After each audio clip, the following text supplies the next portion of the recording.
Coming up today on Locked On Texas Tech, it was a syrupy scene as Big Maple and the Red Raiders poured it on Oklahoma and picked up another Big 12 road win. We're into it next on Locked On Texas Tech. You are Locked On Texas Tech, your daily podcast on the Texas Tech Red Raiders, part of the Locked On Podcast Network, your team every day. We're going to start this thing off right. Raider!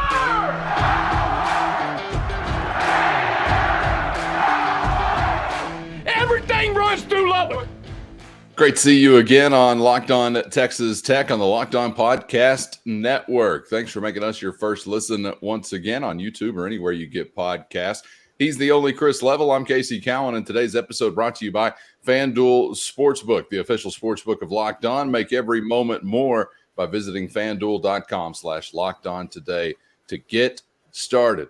Chris, back in the 806 and back with another win. Just getting greedy now. Second consecutive on the road as you take one from Norman, Oklahoma. And really maybe one of the more complete games that we had seen for the Red Raiders as a team, Chris, was not without some misadventure, but dare I say that it was even comfortable at different points in time as Texas Tech exerted their will and picked up another win in the Big 12. That is a wonderful usage of the term misadventure because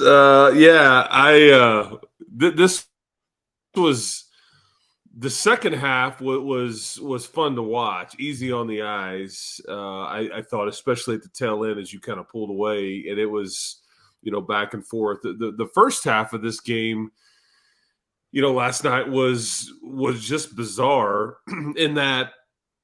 I thought it equaled a close game, but how you got to that point was really the craziest thing I've ever seen, because you're shooting at one point 80% from the field, which is, I don't know, that's pretty good. Pretty good. Yeah. And the opposition is shooting in the mid 30s, okay, and yet you're either trailing or you have a 1 or 2 point lead in most of this time. Because basically it was either if you went down on your end of the floor and the ball went up via a shot, it was 80% of the time it was going in, or you would just give it to them and then they would run the other way, and your turnovers were just mind-boggling. You had 6 turnovers in the first 4 minutes of this game, and I thought, uh-oh. I mean, I've seen it happen in this building before. Yeah. Is it not your night? I don't know, but 13 turnovers in the first half, and that was the biggest reason why it was such a close game at the half. But that was some misadventuring for sure. For sure, and I didn't know that. What'd you say? 6 in the first 4 minutes? Yeah, 6 in the first 4 minutes. I mean, to think that you wound up with only 17 at the end of the game, it's kind of amazing. 13 at the half, as you mentioned. Again, you wind up with 16 for the game. So kind of amazing that you were able to stem that tide. And I was thinking the same thing, like, oh, wait, I've seen this version of the Red Raiders before early in the year when it was just turnover. I hadn't quite seen the 80% shooting clip. That was a new addition.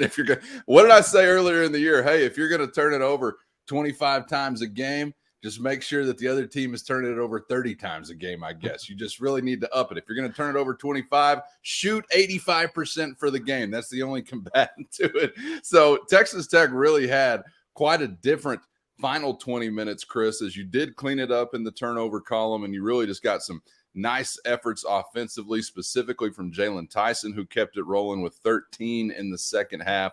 Overall for the game, he continued to be a guy that looked like a primary scoring option as he led the Red Raiders, and I believe led all scorers. I'm sorry, he didn't lead the Red Raiders. Aimaq led the Raiders with 19. Tyson had 18.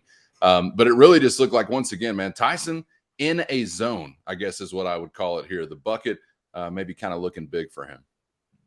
Yeah, and he didn't start off particularly well because a lot of those turnovers early on in the game were attributed to him. And the way Oklahoma plays defense, they almost just say we're not worried about rebounding. We're all 5 going to run back. If we miss a shot, it's your ball, but you're gonna execute. And I think you got guys like Davion and Jalen that were trying to drive through a couple of different people, and there's a lot of gap help, and it's very frustrating style to go against. But I thought Jalen certainly figured it out as the game went along, and the team figured it out that their spacing was better. And I thought, it's what's impressive is as much as because he gets a couple of dunks at the end that kind of inflates his stat line or whatever, but he had a couple of assists, I thought, and it's a putbacks that I thought were extremely impressive. And at the time, you desperately needed him when this game was kind of hanging in the balance. But yeah, I mean, again, consistency is the toughest thing for kids, and this is a 27-point and an 18-point game back-to-back on the road. We can do the math. You're averaging 20-plus in Big 12 play in your last couple, but that's impressive, especially when your season is on the line. Yeah, and continued to crash the glass, had 8 boards to go along with it. Did have 4 turnovers on the day, but 3 of those in the first half. So he, much like the team, able to figure out a way to tidy that up. I want to save Fardaws Aimaq conversation for just a moment, Chris, because you touched on yesterday why he would be key, and seemed like we really saw that come to fruition. So we'll get to Aimaq in just a second, but we saw a starting lineup that consisted of Kevin O'Banner, Pop Isaacs, Fardaws Aimaq, Jalen Tyson, and Davion Harmon, which I think, Chris, is what most would project if you just said, hey, we're not playing any, pulling any tricks or whatever with trying to keep a guy as a reserve to come off the bench that would normally be in the starting lineup. I think this would just be a starting lineup that a Tech fan would say, yeah, these are your 5 dudes, and these are the 5 dudes that need to get you wherever you're going to go, right? Yes. I wasn't sure until really minutes before the game that Pop would actually be the starter. I thought they may go with Kerwin Walton so we could, you could push that bench button again with Pop coming off the bench. But, that's obviously, what they're going back to is that this is going to be the starting 5, I would guess, going forward. I think it limits what you do have coming off of the bench as far as explosiveness and scoring and some things like that. But yeah, this is kind of what I think that it's going to look like. And and Pop, there was a few moments last night where he kind of got frustrated. He also just pulls up with almost no time or space and yanks a 3 and buries them. I mean, he's really good at that. And it's getting harder for him because teams know, look, I mean, he has the ball. That's what he's looking to do. And it's harder for him to create those. So he's using the shot fake to get it done. But there was one point in that game where he threw a nearly a half court pass and it equaled an assist and a dunk, and it was either to O'Banner or Jalen Tyson. I can't remember. But those are the plays those are the IQ plays, winning basketball looks like right there. Yeah, no doubt. And you could see they were commenting on the television broadcast just how far out Oklahoma felt like they needed to defend Pop Isaacs. That's nice to see. If you're waiting for the timeline pickup, it may already be too late. I don't know, but that was really interesting to see. And you know what it does for your offense elsewhere, which is what they were pointing out on the broadcast, Chris. I mean, Isaacs may not take a shot. He may not even touch the ball on a certain possession, but you've got an Oklahoma defender that is forced to be out there with him and creating some space because of that within the interior, a very good thing for Texas Tech. All right, now let's move forward to the aforementioned Fardaws Aimaq. Big Maple was mapling once again. Had a bizarre game last time out as we saw him with the double-double, but was, 2 for 11, I think, shooting, 10 for 10 at the free throw line. So it was an atypical double-double, especially for a big man. But Aimaq goes off for another double-double again, Chris, 19 and 10. He was 9 for 15 from the field. You talked about on yesterday's show why, because of this matchup, Aimaq would be key. Seemed like he was a key. What did you see working for Fardaws Aimaq? But first, today's episode brought to you by America's #1 sportsbook, FanDuel. And now's the perfect time to download FanDuel because new customers get a no-sweat first bet up to $1,000. That's bonus bets back if your first bet doesn't win. So just download the FanDuel Sportsbook app right now. It's safe, secure, super easy to use, and you can bet on everything from the money line to point scores, three-pointers, whatever you got. If basketball is your thing, college hoops on and popping, midway point of the NBA season now in the rear view, and we're looking ahead to March Madness just around the corner. So get in with FanDuel today. Download it right now and get hooked up as a new customer with the no sweat first bet up to $1,000. FanDuel even lets you combine your bets for a chance at a bigger payout with that good old same game parlay.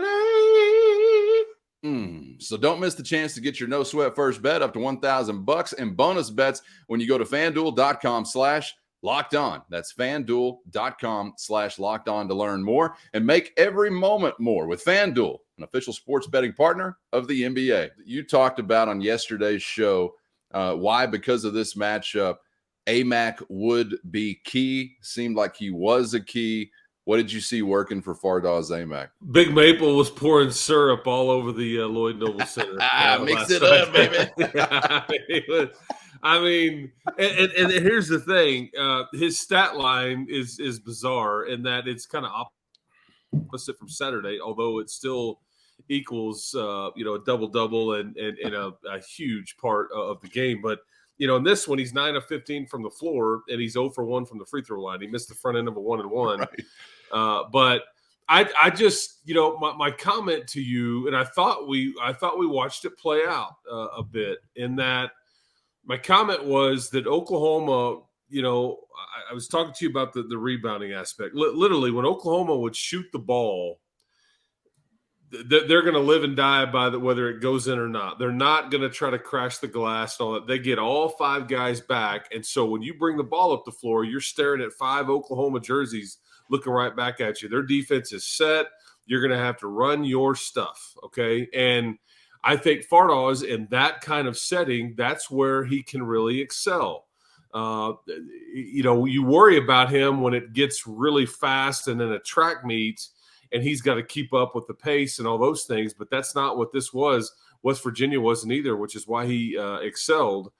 But I thought he just increases your margin for error because he's going to rebound for you. I thought, he kind of shows 3 a lot of times when he has the ball in the perimeter.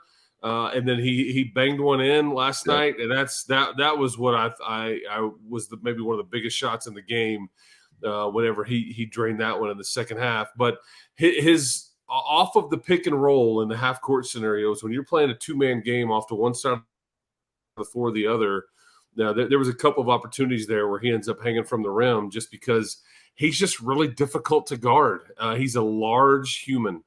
And I thought, old Tanner Groves, tried. I thought Tanner Groves was allowed to get away with a few things and try to just defend the post up.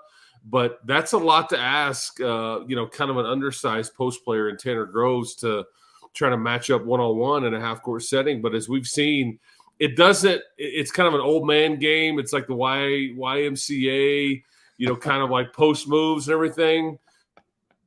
But he can score around the basket, and if you just get it to him, and I keep going to this, but in basketball they call it sharing the sugar. But whenever Fardaws, when he's a facilitator, and it's like, okay, I don't have anything here, but let me find one of my guys, and like the pass that he has when you dump it into him, and then he throws it to a Banner who ends up dunking along the baseline was just beautiful. I mean, absolutely beautiful. Did Aimaq just find him, or was that the drawn-up play? Because it was a thing of beauty. I thought it was all drawn up, and that's how it's supposed to work. I really didn't know, and either way, it didn't take anything away from it. But that was a thing of basketball beauty, whatever it was. Yeah, I think that was the play call. I think there's a few different ways to look at that. I think a lot of times in basketball, and again, against half-court scenarios, anytime you drive baseline, you teach your teams, you cut from the top.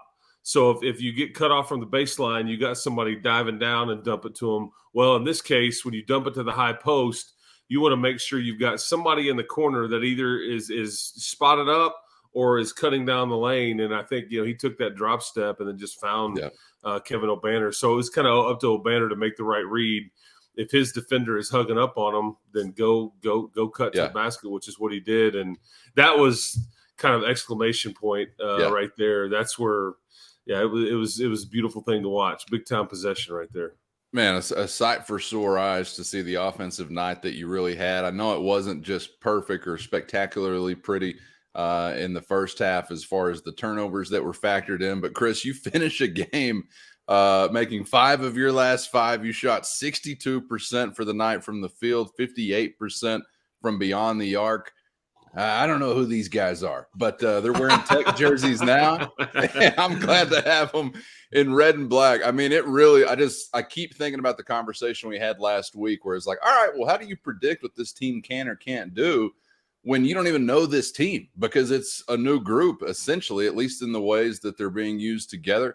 You got some guys healthy back in the mix. Aimaq looks like he's feeling good. You talked about being closer and closer to 100% status or as good as he could feel. And he doesn't look like he is, he's working with any lingering issue, to me at least. And I will tell you, Casey, I knew this. Obviously, we didn't really say anything, and it didn't look like it was even going to be that big a deal. And I only bring this up because Mark Adams did with me after the game last night.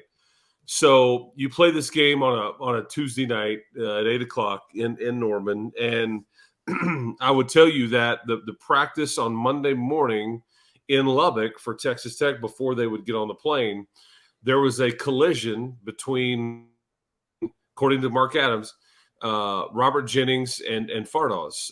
And I thought that it shook everybody up. And in fact, when it happens, because I think Fardaws kind of rolls over or flips over Robert Jennings, there was like a shot fake, and I think Fardaws kind of went for it, and I think he ends up going up in the air and then a big giant tumble. But according to Mark Adams, he's like, wasn't even for sure that he was going to play. Wow. And so, again, after the game, and he had 19 and 10, I think it was more of a compliment. But I'd heard about the collision in practice, and I think it banged up Robert Jennings a bit too. Those are 2 large humans. Yes. But you got a bit lucky there, as unlucky as you have been. Can you imagine if you go into that game and it's like, oh, Fardaws got hurt in practice, and because we'd all been thinking, going, you're just snake bit. You can't. Yep. You finally get in a rhythm. You finally get your guys healthy, and then all of a sudden the rug gets pulled out on you. But anyway, that's just fortunately that's just a side note because he's healthy and rolling now.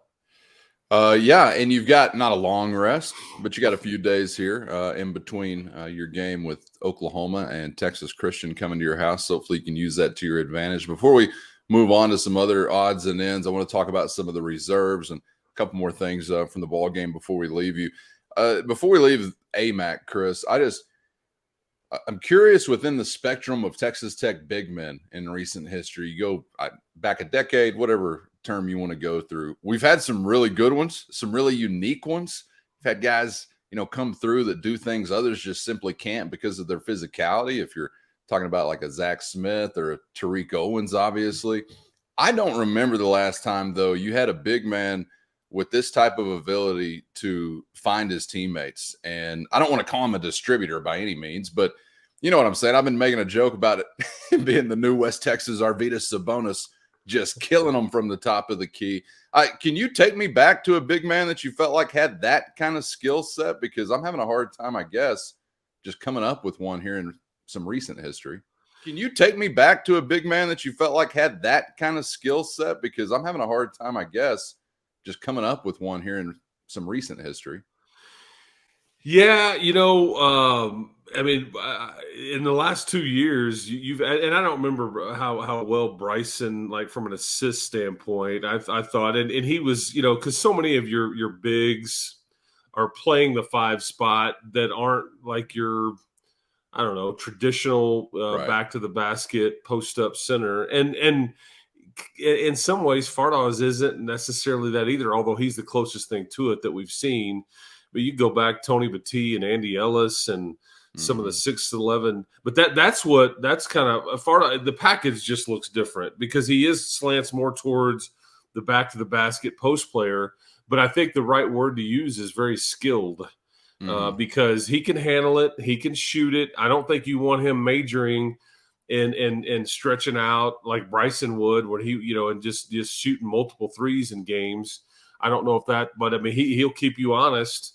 But I just think his work around the glass and he sees the court. I think, and that is something that, and he's wanting to share it. And what teams are starting to do is, as soon as he gets it, depending on where he gets it, they send an extra defender his way, trying to force him into a bad decision. And I think he's starting to figure it out, and that those bad decisions aren't happening near as much. And so, that's why I say, man, in a half-court game, it's like he can kind of play point guard a bit from the post, which it's tricky to guard that way because if you can – because you're taught in basketball, don't let him catch it, like where he wants to, on the block or on the elbow, whatever. Because once he's got it, if he's bigger than you, okay, now he can kind of start to do things, and you can run your stuff, whether it's cuts behind you or a dribble handoff or whatever. But it's hard to, for a guy not to let him catch it when he's that big.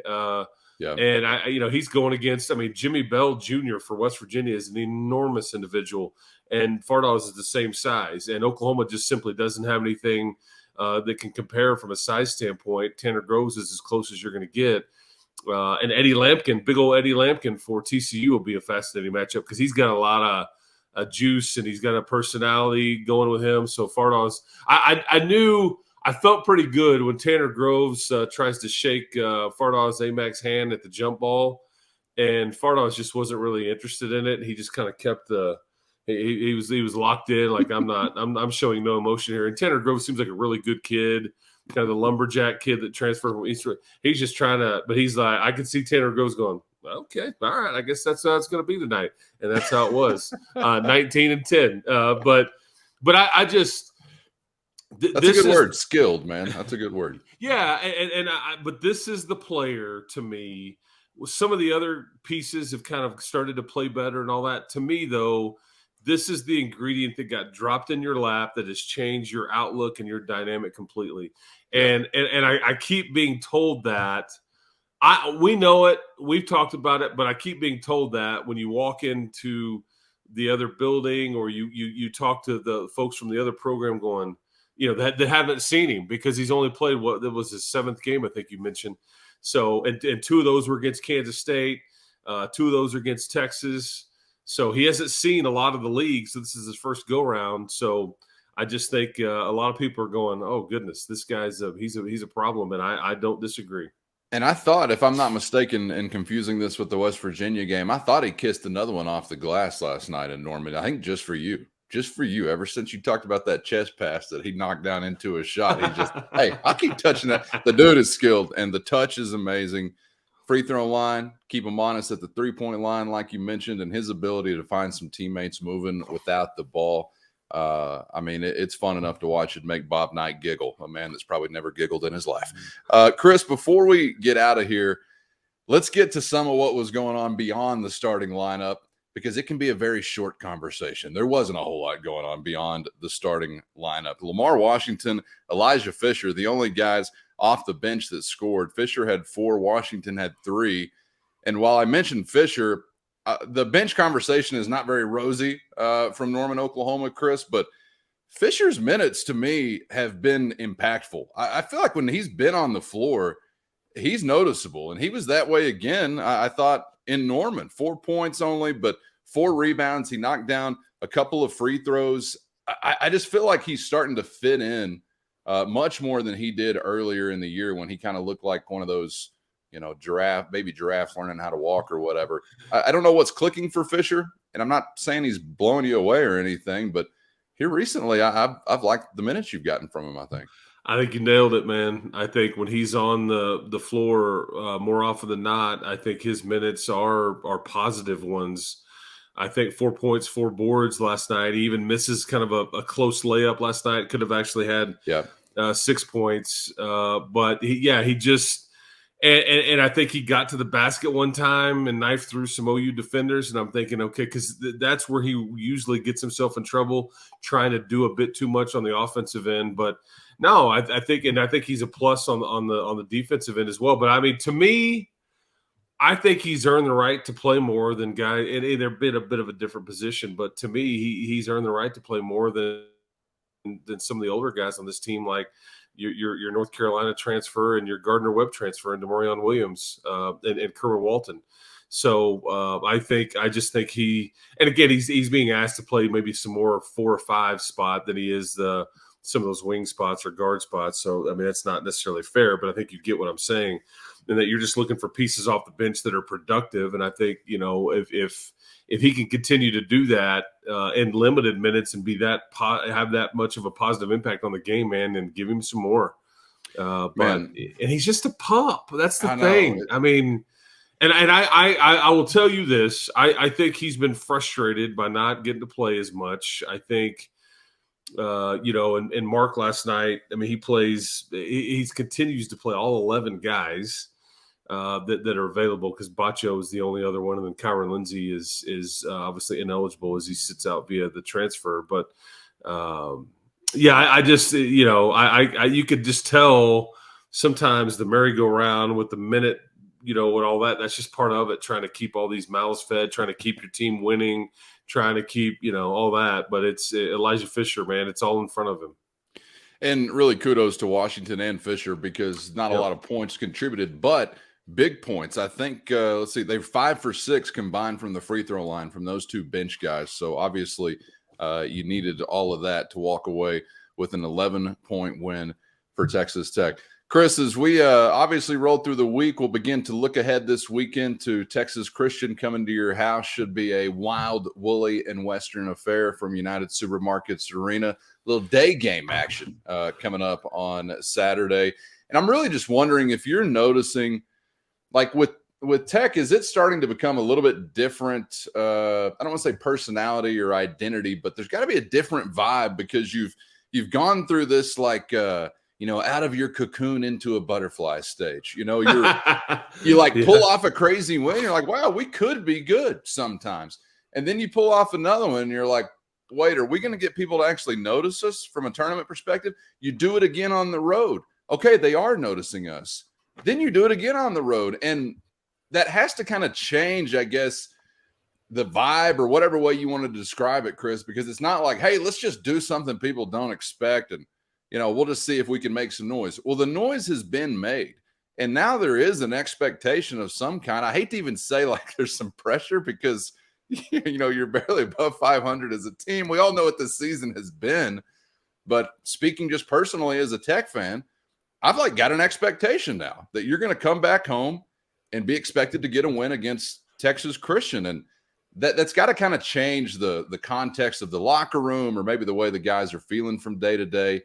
Maybe I'm just speaking as a fan and they're just even keeled all the way through. What are you noticing as far as the way that these circumstances are kind of changing? I mean, from game to game.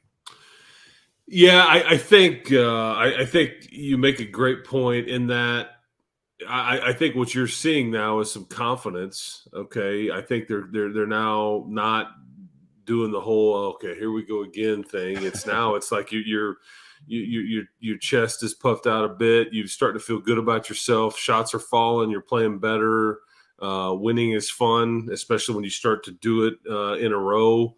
But I think what's interesting, these kinds of stories, and Texas Tech, so I'm clear, they're not there yet. They just aren't. There's more to do. However, there are teams. Because I think you've begun this journey here, and you could, in fact, fit the mold for what I'm about to describe here. But there are teams every year that have this kind of season where they are really good, and then they just kind of get to the end because they know they're already in the tournament. They didn't win a conference championship. They're not like playing for seeding and like just balls to the wall and all these things. Right. And they just get in the tournament, and then they fizzle once they're there. And then you have these teams that, muddle around and then get hot toward the late end of the year, and they because they have no choice. And there's this sense of urgency where they've kind of been in the tournament since mid to early February with not much margin for error. And is Texas Tech going to end up being one of those teams? Again, not there yet, but those are the teams that are a pain in the ass to deal with when you get because they've been in this spice being blended up here for multiple weeks. without much choice. Like our playoffs Yeah. started weeks ago. You see it happen in pro sports all the time. That's true. Yeah. It's like the team that rolls through the regular season, gets the bye in the playoffs, and everybody's great and all that. And then you get the team that scratched and clawed and had no margin for error that was in the wild card or whatever. And then they're the hot team and they just ride it to a championship or something like that. Yeah. So because you can definitely tell that there is a sense of urgency around this team. And I think sometimes they show it, sometimes they don't, but they know, and they're being told flat out, look, we can't be screwing around with some of these opportunities here. And again, nobody has told them you have to win out, or anything like that. But they know that they can't afford too many more, hits before, they go. And I tell you what they've done, Cowan, is they've actually played themselves into a scenario here at 16-12 to where I think that guarantees you won't be, have a below 500 overall record for the season, which if we did, mention that a month ago, you're thinking, well, that's a pretty good possibility. You're 0-8 in the league and you got all this still. Yeah, I mean, you're looking at it, you're like, we're about to be 10-20. Right. But I think at worst right now, they could be 16-16, so they would at least be 500, and that's if they lost the next 4 games, which I don't think that they will. So, but you're playing your way into where there's going to be some sort of postseason possible. Yeah. Whether it's the tournament we want or the tournament that not everybody gets excited about. Again, what they'll do, I don't know. We can talk about that later on in the week, but that's what I see. I see confidence, but also see it mixed with a serious sense of urgency, and they know it. That they're watching all this stuff. They know what they've got to try to get done, and that there's still plenty of work to try to do. Handling success, handling failure, always a challenge of its own variety in and of itself, much less when you're experiencing these expectation kind of swings or trends within like 48 hours or 2 weeks. It's like, oh, well, now we're a team that it's not just fun to knock somebody off. No, you're actually trying to put together a tournament resume. It's just wild. And that has to present another additional and different kind of hurdle for the team to get over as they transition into, okay, well, now we've got some expectation. And I thought last night in Norman, I mean, very easily could have been a night where it's like, and 6 turnovers in the first 4 minutes are, okay, well, the heat is starting to cool off a little bit, but they didn't let that happen. And down the stretch, wound up with one of their most comfortable wins of the season, as a matter of fact. So can't wait to get back to the USA with all the Rowdy Red Raiders frothing at the mouth this week. And, Cowan, you remember last year in Norman, you took a really good – we all know how good your team was last year, and you got worked in Norman. Emoji Gibson went for, I think, 30 points in that game. I mean, it was and then if you remember in Kansas City in the Big 12 semifinal, you barely squeaked that one out, and I think you had like a 10-minute scoring drought. I mean, Oklahoma was just kind of this pain to play against. Not great on paper, not the best resume, but even though they just housed Alabama by 20. But I've just seen that movie end a much different way many, many times in Lloyd Noble Center. But if that was the last time there for Texas Tech, boy, you left there with an 11-point win, and salute and move on.